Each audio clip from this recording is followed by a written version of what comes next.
রান্না করছি কয়েক রকমের। মেয়ে জামাই আসা বললে কথা।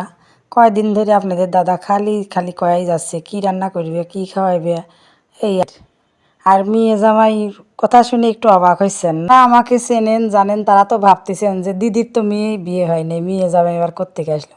আমার মেজো বোনের জামাই মেয়ে, আমারও জামাই।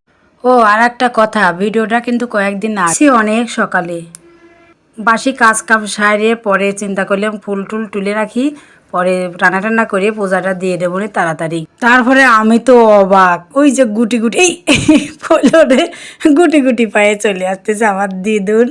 এই যে ললিপপ হাতে নিয়ে, এই বুড়ি এই দাঁড়া দাঁড়া, এই যে চলে গেল বুড়ি সোনা, এসে গেছে আমার দিদুন সোনা ওর দিদি আর সাথে। পরে হঠাৎ করেই মনে হলো জামাই আসবে আর বিছানার চাদর চেঞ্জ করব না। তারপরে এই যে বিছানার চাদর চেঞ্জ করছি, করে ঝাড়াঝোড়া করতেছি যাতে ফিটফাট থাকে ঘরটা, এই আর কি। তারপরে উপরের দিক চোখ গেল, যাওয়ার পর দেখি ওই হাঁড়ি পাতিলগুলো ধুলে পড়ে গেছে, সেগুলোও নামাইছি, নামায়া মুইছে আবার তাকে উঠাচ্ছি। দেখেন আর আমার তাকে ধরাই দিচ্ছিল, আমার মনে হয় বৌদি বৌদি তো ধরাই দিচ্ছিল, হ্যাঁ। তারপরে রান্না টান্না আছে, রান্না করব। আমার ঘরে কারো আসা মানেই মনে হয় যে আমার ঘরে এখন ঈদ লেগে যায়, মানে সব কিছুতেই, মানে খুশি বলেন আর কাজ কাম বলেন সব কিছুতেই মনে হয় যে সেই লাগে। এ কাজ সারি ও কাজ সারি, এটা করি সেটা করি, মানে সব কিছু পরিষ্কার পরিচ্ছন্ন থাকা লাগবে এই রকম আর কি।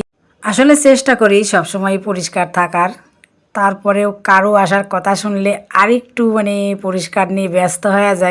গোছ গাছ করতে ধরলে আমার আবার সহজে হয় না, এমন তেমন, মানে এটা এরকম করে রাখলে ভালো লাগবে, ওটা ওরকম করে রাখলে ভালো লাগবে, এইরকম শুরু হয়ে যায়। কয়বার যে চেঞ্জ করি আর কয়বার যে একই জিনিস গোছ করি তার ঠিক নাই।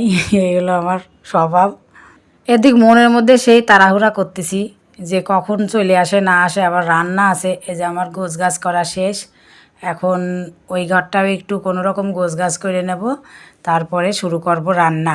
আমার মনের মধ্যে কী কয় জানেন, সব কিছু গোছ গাছ হয়ে গেলে রান্না কোনো ব্যাপার না, মানে রান্না আগায়ও তাড়াতাড়িও হয় রান্না। আর যদি এলোমেলো করে তুই রান্না করতে যাই না, আমার রান্নায় মনই বসে।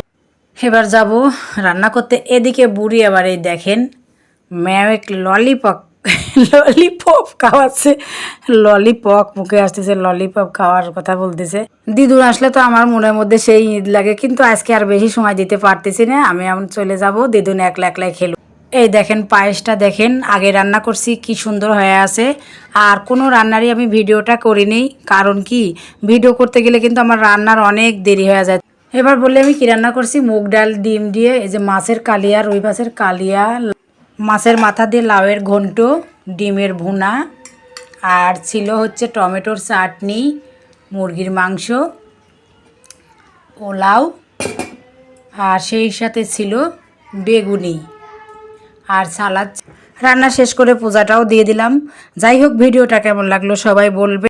পূজা দেওয়া শেষ হতে না হতেই চলে আসলো ওরা, মানে আমার জামাই মেয়ে আর সাথে নাতি ছিল।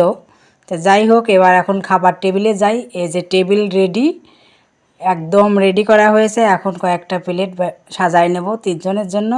এই দেখুন প্লেট সাজানোও শেষ। তো সবাই ভালো থাকবেন, সুস্থ থাকবেন, আর ভিডিওটা কেমন লাগলো আবারও বলবেন। সবাইকে টাটা।